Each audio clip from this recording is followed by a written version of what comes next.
అనవై బియ్యం, ఆయిల్ ఇలాంటివి నేను అరేంజ్ చేసుకోవాలి.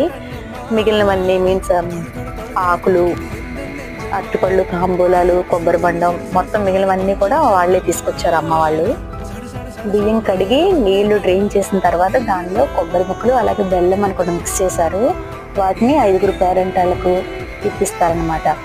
అవి ఇప్పించిన తర్వాత పసుపు ముద్దలను పాప వెనక్కి చూడకుండా గోడకైతే వేయాలి.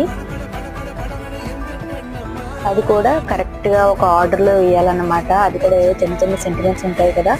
మోక్షి కూడా బాగానే వేసింది. దానికి కూడా ఏదో చెప్తూ ఉంటారు పెద్దవాళ్ళు. ఈ విధంగా పసుపు ముద్దలు వేసిన తర్వాత వాటికి బొట్లు అయితే పెడుతున్నారు.